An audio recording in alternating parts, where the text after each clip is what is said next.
Hi everyone. In this video, we will be discussing two-way key answer writing strategy. Now, this is a pretty simple, straightforward strategy. And जो हमने अभी तक discuss की है, it is on the similar lines. वही चीज़ करनी है. Core demand को एड्रेस करो, इंट्रो दो, क्रिटिसिज्म ले आओ, कंटेम्प्रेरी रेलेवेंस ले आओ. सिमिलर लाइंस पर ही चलना है, बट इसमें फोकस करना that you should write try and right in paragraphs. कोई पर्टिकुलर फीचर्स की बात होती है तब हाँ पॉइंट्स में जा सकते हो, स्पेसिफिकली 10 मार्कर में, बट बाकी में पैराग्राफ में ही रिस्ट्रिक्ट करो. अगेन 10, 15, 20 में जो अभी तक हमने डिसाइड किया था 70 to 80% कोर डिमांड को स्पेस देनी है. What is happening is I have seen a lot of copies अभी भी मैं देख रहा था. So students are focusing on this. इनका एक एक पैराग्राफ बढ़ाने के चक्कर में दे आर रिड्यूसिंग कोर डिमांड की स्पेस. सो एडिकेट स्पेस मिलनी ही चाहिए कोर डिमांड को. 2-3 10 मार्कर भी है तो भी 2 to 3 paragraph should go to the core demand. ठीक है. अगर ये एड्रेस कर लिया उसके बाद ये चीज आएगी. प्राइमेसी ये है. This is not the primacy. Primacy is this. तो 70-80% स्पेस कोर डिमांड को देनी है. एंड अगेन इसमें हम वही थ्योरी, कोट्स, जुमले, स्कॉलर्स बुक सब चीजें यूज करेंगे. और सबसे इंपॉर्टेंट है हमारे 2A के लिए कीवर्ड्स. अपने आंसर को PSIR का आंसर बनाना है, एनालिसिस दिखाना है, so you will have to use theory and keywords. बहुत इंपॉर्टेंट है. नाउ अब 2A में ज्यादा अपने हर्षवीपंत और वो सब यूज नहीं होते. हमारा प्राइमरीली रिस्ट्रिक्शन रहेगा मीरशाइमर, केनेथ वॉल्ट्ज. तो हम जो अपना एनालिसिस कर रहे हैं ना, अपनी लैंग्वेज में जो बता रहे हैं चीजों को, उनको हम यूज करेंगे लिंक कर कर थ्योरी के साथ. हमेशा थ्योरी का कीवर्ड और पर्सपेक्टिव दिखाना है डालकर, ताकि एग्जामिनर को लगे you have the knowledge. Institutions पर क्वेश्चन आ रहा है तो लिबरल इंस्टीट्यूशनलिज्म डालो. ऐसे ही अगर न्यूक्लियर डेट ट्रांसफर आ रहा है उसमें स्नाइडर का पैराडॉक्स डाल दो, स्टेबिलिटी इंस्टेबिलिटी पैराडॉक्स डाल दो कि रेलेवेंस ऑफ न्यूक्लियर का क्वेश्चन आ रहा है तो. ठीक है. फिर golden arches theory, complex interdependence, hegemonic stability theory, ये सब चीजें डालनी ही पड़ेंगी. डिक्लाइन ऑफ यूएस हेजिमनी की बात हो रही है या चाइना का राइज हो रहा है, उस सब में great power politics, Thucydides trap, prisoner dilemma, security dilemma, सब कुछ डालकर दिखाना है आंसर्स में. यही हमारा फ्रेमवर्क है जिसके बेसिस पर हमें एनालिसिस करना है. एनालिसिस और ज्ञान तो वी नो एवरीथिंग, बट ये कीवर्ड्स एग्जामिनर को दिखाओ. And if you are doing criticism, अब क्या होगा, हम कोर डिमांड एड्रेस कर लेंगे, सारी चीजें आ जाएंगी, और एक पैराग्राफ या आधा पैराग्राफ में वी कैन क्रिटिसाइज. तो क्रिटिसिज्म में भी यूज स्कॉलर के साथ उसका पर्सपेक्टिव क्या है. अलेक्जेंडर वेंट तो social constructivist like Alexander went. ऐसे ही अगर किसी स्कॉलर का नाम नहीं पता तो डायरेक्टली लिख दो कि फेमिनिस्ट स्कॉलर्स ये क्रिटिसाइज करते हैं. ग्लोबलाइजेशन के इम्पैक्ट की बात हो रही है तो लिखो कि फेमिनिस्ट स्कॉलर्स जैसे वंदना शिवा ने ये चीज दिखाई है कि डेवलपिंग कंट्रीज में क्या इम्पैक्ट पड़ा है उसका. पोस्ट कॉलोनियल स्कॉलर्स ये बोलते हैं, मॉडर्निस्ट पोस्ट मॉडर्निस्ट ये बोलते हैं उसको. सो ये सब चीजें जब तक आंसर में नहीं डालोगे तब तक पेपर 2 में मार्क्स नहीं मिल सकते. And this is the easiest part. 2A जो है पूरे सिलेबस का सबसे इजी टॉपिक है, सबसे इजी टॉपिक. 5 दिन में क्या 4 दिन में ये प्रिपेयर कर कर इतने बढ़िया आंसर लिखे जा सकते हैं. एंड आई वुड रिकमेंड कि पेपर 2 में अपनी स्ट्रेंथ 2A को ही बनाना, बिकॉज ये सब थ्योरी ही हम आगे जाकर यूज करेंगे 2B में. सो प्लीज इन पे फोकस करना अच्छे से. जैसे कोई भी हमारे एनजीओ की बात हो रही है, MNC की बात हो रही है, उनके रोल पे क्वेश्चन आ रहा है तो हमेशा जोसेफ नाई 3D चेसबोर्ड यूज करके दिखा दो कि बॉटम लेवल पर देखें तो क्या हो रहा है. तो वही सब चीजें इसमें हमें दिखानी पड़ेंगी. ऐसे लिबरल इंस्टीट्यूशनलिज्म, फिर ग्लोबलाइजेशन में मल्टीपल पर्सपेक्टिव्स आ जाते हैं और कुछ डेडिकेटेड स्कॉलर्स भी आ जाते हैं, जैसे जगदीश भगवती आ गए in defence of globalisation. So please focus on these things. And साथ में एक दो जो जुमले आते हैं हमारे, जैसे लिबरल इंस्टीट्यूशनलिज्म में होता है ना, it can turn international politics from state of jungle to state of zoo. तो ऐसे एक दो जुमले भी आंसर्स में डाल दिया करो जहां पर स्कोप रहता है. तो बाकी it is very simple, straight forward, but in पे फोकस करना है. This is the key for paper 2. जितना ज्यादा इनके थ्रू एनालिसिस कर कर दिखाओगे उतने ही अच्छे मार्क्स मिलेंगे. वहां पर अपनी लैंग्वेज में भी एनालिसिस करो, बस साथ में ये एक कीवर्ड डाल दो. ठीक है. डिपेंडेंसी स्कूल डाल दो, development of under development, core and peripheries, globalization के इम्पैक्ट की बात हो रही है तो दिखाओ कि कोर कंट्रीज का ज्यादा बेनिफिट हुआ, पेरिफेरी सेमी पेरिफेरी, फिर राइज ऑफ रिस्क, ब्रिक्स दिखा दो. ये सब चीजें जब तक नहीं दिखाओगे you won't be scoring good marks paper 2 में. And this is very simple. बस समझना है और इन्हें अप्लाई करना है, यूज करना है अपने आंसर्स में डालकर. अपने एनालिसिस के साथ इनको यूज करना ही करना है. स्प्रिंकल करो इन्हें अपने आंसर्स में. ठीक है? अब जैसे कोई भी इंस्टीट्यूशन की रेलेवेंस पे क्वेश्चन आ रहा है, ठीक है? उसकी प्रेज़ेंट टाइम में क्या रेलेवेंस है? क्या उसमें रिफॉर्म्स की करनी चाहिए? इंस्टीट्यूशंस हमें इन जनरल चाहिए भी या नहीं चाहिए? तो हमेशा you can start with this कि लिबरल इंस्टीट्यूशनलिज़्म ब्रैकेट में ही लिख सकते हो, वुड्रो विल्सन ने दी है कि it can convert international politics from state to jungle और स्टेट टू ज़ू। लाइकवाइज़ यहाँ देखो, अब ये था सिक्योरिटी कम्युनिटीज़, इसमें कार्डियोश का डालकर दिखा दिया।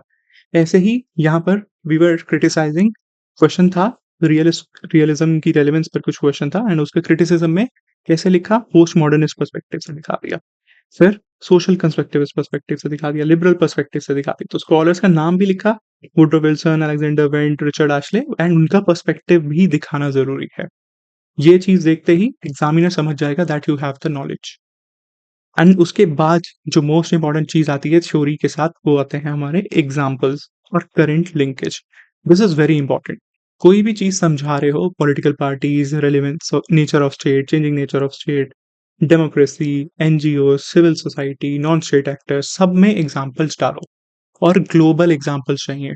अब जैसे वो मूवमेंट पे डायरेक्टली अगर पूछ रहा है कि ग्लोबल वुमेन मूवमेंट्स या फेमिनिस्ट मूवमेंट्स हुई है, अगर वो नहीं पता तो लिखोगे कैसे आंसर? 3-4 एग्जांपल्स तो देने पड़ेंगे ना। So please get some examples. 3-4 examples ही हर टॉपिक के लिए सफिशिएंट है, but these examples should be global. खाली इंडियन पर्सपेक्टिव के एग्जांपल्स नहीं चल सकते इसमें। पॉलिटिकल पार्टीज़ हो रही है तो चेंजिंग नेचर ऑफ स्टेट हो रहा है, तो डेवलपिंग कंट्रीज़ में बताओ कौन-कौन सी है डेवलपिंग कंट्रीज़? खाली साउथ एशिया पर रिस्ट्रिक्ट नहीं करना, go beyond that. Global south की बात हो रही है, अफ्रीका पर जाओ, लैटिन अमेरिका पर चले जाओ। ठीक है? सो इस इनके एग्जांपल्स देने बहुत-बहुत ज़रूरी हैं। You will have to add these examples. Democracy का है तो म्यांमार यूज़ करो, श्रीलंका यूज़ कर सकते हो, बांग्लादेश यूज़ करो। सो keep this thing in mind. हमें ग्लोबल पर्सपेक्टिव्स और ग्लोबल एग्जांपल्स चाहिए अपने आंसर्स में। ठीक है? जैसे ग्लोबलाइज़ेशन की बात हो रही है तो इनइक्वालिटी दिखानी है तो ग्लोबली दिखाओ।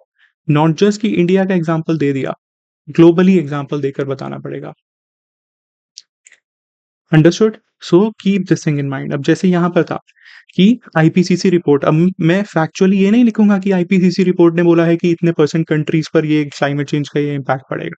नो, सिंपली मैंने लिख दिया कि एलडीसीज और small island nations are worst affected, post colonial countries हैं, they are also climate dual burden है उनके अंडर, क्लाइमेट चेंज का और नियो कॉलोनियलिज्म का।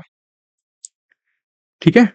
सो ऐसे हमें एग्जांपल्स, जो पॉइंट लिख रहे हो, अपना थ्योरी का एनालिसिस दिखा रहे हो, उसी के बाद इमीडिएटली एक ग्लोबल पर्सपेक्टिव से एग्जांपल डालकर दिखाओ। अब जैसे यहाँ पर डेटरेंस का क्वेश्चन था, ठीक है? सो अब यहाँ डेटरेंस के क्वेश्चन में यूज यूज करो pivot to Asia, offshore balancing, AUKUS, Quad, ये सब क्यों बना रहे हैं? चाइना को बैलेंस करने के लिए बना रहे हैं इंडो पैसिफिक में। So please use this examples, ये एग्जांपल्स डालने बहुत जरूरी है। सो अपना थ्योरेटिकल पर्सपेक्टिव जहां भी एनालिसिस कर कर एक्सप्लेन कर रहे हो ना, सो कोशिश करो इमीडिएटली उसी के बाद ही एग्जांपल डालकर बता दो। क्लियर? सो यही बेसिक हमारी अप्रोच रहेगी and we will be using global examples because theory के साथ, एनालिसिस के साथ एग्जांपल्स डालने बहुत जरूरी है। सो ये हो जाएगा एंड उसके बाद ये keywords and theory we will use in the answer. It is as simple as that, there is nothing more. इसमें कुछ भी एक्स्ट्रा और ज्यादा करने की जरूरत नहीं है। ठीक है? यही बेसिक चीज अच्छे से कर लो, अपने आप स्कोर बढ़ जाएगा। सो थ्योरी के फ्रेमवर्क्स पहले इकट्ठे कर लो कि ये थ्योरीज हैं, बिकॉज 2B में भी हम यही फ्रेमवर्क्स यूज करने वाले हैं। एंड अप्लाई कर लो कि हाँ, इन क्वेश्चंस में ये मेरी अप्लाई हो जाती है। यू विल सी कि कितना सिंपल चीज है। जैसे कोई किसी को एनालाइज कर दिखाना है, वो भी इनकमिंग क्लासेस में दिखाऊंगा, तो एक हमारी स्ट्रक्चरल रियलिज्म और बाकी अप्रोचेस होती हैं, उनके थ्रू कर सकते हैं। फिर आता है हमारा एक state level analysis, actor level analysis, structural analysis.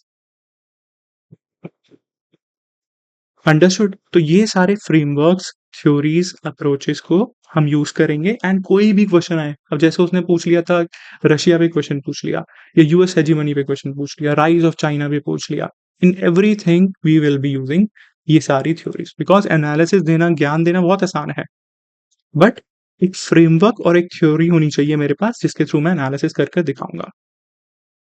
And फिर उसके बाद जो सिंपल डायरेक्ट थ्योरेटिकल क्वेश्चंस आएंगे, उसमें मैं हमेशा एग्ज़ाम्पल्स दूँगा। बैलेंस ऑफ पावर है तो एग्ज़ाम्पल देकर बताओ ना कैसे बैलेंस ऑफ पावर हो रहा है, बैलेंसिंग हो रही है। डिटरेंस है तो कैसे डिटरेंस है? क्या डिटरेंस की रेलेवेंस है? न्यूक्लियर डिटरेंस की वजह से क्या हुआ? ऑपरेशन सिंदूर 3 दिन में खत्म हो गया। कॉन्फ्लिक्ट बढ़ा ही नहीं, एस्केलेट ही नहीं हुआ। सो ये सारी चीज़ें दिखानी पड़ेंगी आंसर्स में डालकर। This is very, very important analysis के साथ एग्ज़ाम्पल भी प्रैक्टिकल बताओ एंड इंडियन लेवल भी एंड ग्लोबल लेवल भी प्लस हमारी ये थ्योरी और फ्रेमवर्क्स। ठीक है? It is very, very simple, very easy तो इन्हीं को अपनी स्ट्रेंथ बनाना बिकॉज़ 2B में भी यही बेस और फाउंडेशन हमारा फ़ॉर्म करता है। अब 2B में फैक्चुअल चीज़ें आ जाएँगी, 2B की भी मैं अलग से वीडियो डिस्कस कर लूँगा। सो 2B में थोड़ी-सी फैक्चुअल चीज़ें भी आ जाती हैं, जैसे एरिया ऑफ कोऑपरेशन और एरिया ऑफ कंसर्न क्या है 2 कंट्रीज़ के बीच में। बियॉन्ड दैट उसमें भी जितना भी हम एनालिसिस करते हैं, इन्हीं के थ्रू ही करते हैं। सो प्लीज़ इस पे फ़ोकस कर लेना अच्छे से, स्ट्रेंथन कर लो इस एरिया को। 5 दिन से ज़्यादा इसमें नहीं लगते, आराम से हो जाएगा। 5-6 दिन में कंप्लीट कर लो, it will be very easy. अभी टाइम बचा है हमारे पास, वी हैव सफिशिएंट टाइम। जुलाई एंड तक, फर्स्ट वीक ऑफ अगस्त तक कंप्लीट हो जाएगा पूरा, वेरी ईज़िली। ठीक है? एंड लास्ट में फिर अगेन वही कंक्लूजन आ जाएगा हमारा। सिंपल क्वेश्चन के कॉन्टेक्स्ट के according we will be writing a simple conclusion. ठीक है? So keep this thing in mind and try to implement that and इन्हें अपना एरिया ऑफ फोकस बनाओ, स्ट्रेंथन करो इन्हें एंड कुछ-कुछ ग्लोबल एग्ज़ाम्पल्स, पर्सपेक्टिव अपने नोट्स में ही ऐड ऑन कर रख लेना। अब इसके बाद टॉपर कॉपी भी देख लेते हैं। So this is from Swati Sharma's copy. Now see the question, question क्या था? Discuss the role of MNCs in shaping the politics across the developing countries. So जैसे स्टार्ट किया ट्रांसनेशनल एक्टर्स हैं। अब इसमें यूजुअली 3D चेसबोर्ड हम यूज़ कर सकते हैं, बट उसके बाद she started the real school of thought. देखो, अब पर्सपेक्टिव्स डालने शुरू कर दिए आंसर में। खाली अपने ही पर्सपेक्टिव से नहीं लिखा कि एमएनसीज़ का रोल क्या है, रियल स्कूल ऑफ थॉट के पर्सपेक्टिव से भी बताया। फिर उसके बाद लिबरल्स क्या सोचते हैं वो बता दिया कि they have been playing a positive role and globalisation में एंड उन सब चीज़ों में उनका बेनिफिट हुआ है। वो सब चीज़ें लिख लिख दी, कैसे ग्रोथ हुई, क्या उसका आउटकम हुआ, एवरीथिंग शी हैज़ डिस्कस्ड। फिर अगेन पर्सपेक्टिव आ गया कि मार्क्सिस्ट पर्सपेक्टिव क्या है, क्रिटिसिज्म दिखाना था तो मार्क्सिस्ट पर्सपेक्टिव से क्रिटिसिज्म दिखाकर दिखा दिया। डेवलपमेंट ऑफ अंडर डेवलपमेंट हुई, ड्रेन ऑफ वेल्थ, जो भी चीज़ दिखानी है। सो थ्योरी, कीवर्ड्स, पर्सपेक्टिव सारी चीज़ें आ गई। फर्दर फेमिनिस्ट पर्सपेक्टिव भी आ गया, उसके पर्सपेक्टिव से भी दिखा दिया। तो ये जो पर्सपेक्टिव है ना, इनको अंडरलाइन या बॉक्स ज़रूर करना, यही की है हमारे लिए। क्लियर? अब इसमें 1-2 एग्ज़ाम्पल्स और ऐड कर देने चाहिए थे अच्छा बनाने के लिए आंसर को। बाकी it is a very simple approach, इससे ज़्यादा आसान क्या हो सकता है? खुद सोच कर देखो। इसीलिए 2A प्रेफ़र करते हैं, बिकॉज़ ये चीज़ें लिखोगे एग्ज़ामिनर को मार्क्स देने ही पड़ेंगे। फिर लास्ट में सिंपल हमारी कंक्लूजन आ गई कि क्या रोल उसने प्ले किया है एमएनसीज़ ने, डायरेक्ट। एंड ये है एक और question, the relevance of balance of power in 21st century. अब खुद सोचकर देखो पहले कि बैलेंस ऑफ पावर पर क्वेश्चन आ रहा है तो मुझे क्या-क्या बताना पड़ेगा? इसी पर्सपेक्टिव से मैं सोच सकता हूँ कि बैलेंसिंग क्यों ज़रूरी है? कौन बोलेगा बैलेंसिंग ज़रूरी है? रियलिस्ट बोलेंगे, ठीक है? और क्या बेनिफिट अब अचीव होगा? क्यों हमें करनी है? National interest. तो सिलेबस के कीवर्ड सोचो, नेशनल इंटरेस्ट के लिए ज़रूरी है। ऐसे ही उसके बाद टाइप्स ऑफ बैलेंसिंग, किस-किस तरह से बैलेंसिंग की जा सकती है और अल्टीमेटली क्या उसका बेनिफिट हम अचीव कर पाएँगे? कौन से मेथड्स हैं, कैसे उसका बेनिफिट अचीव कर पाएँगे एंड एग्ज़ाम्पल देने पड़ेंगे। Example is very, very important. So let us go through her answer. She started with power, power से डिफाइन करके शुरू कर दिया एंड उसके बाद बता दिया कि it is a key concept. Apart from that it is the means to achieve national interest. देख लो सिलेबस का कीवर्ड आ गया डायरेक्टली हमारा। पर्पस क्या है? To achieve the national interest, anarchical survival of state, anarchical world order में and self help के लिए जाना पड़ता है फॉर सर्वाइवल। फिर अगेन सिंपल सी चीज़, billiards board model, Westphalian world order, सारी चीज़ों से उसने लिंक कर बता दिया कि कैसे स्टार्ट हुआ, कैसे एस्टैब्लिश होना शुरू हुआ एंड फिर एक्सप्लेन कर दिया कि उसका पर्पस क्या है या उसके फीचर्स क्या हैं। उसके बाद she went for the types, internal balancing और एक्सटर्नल बैलेंसिंग। नीचे देखो एग्जाम्पल आ गया हमारा नेटो का।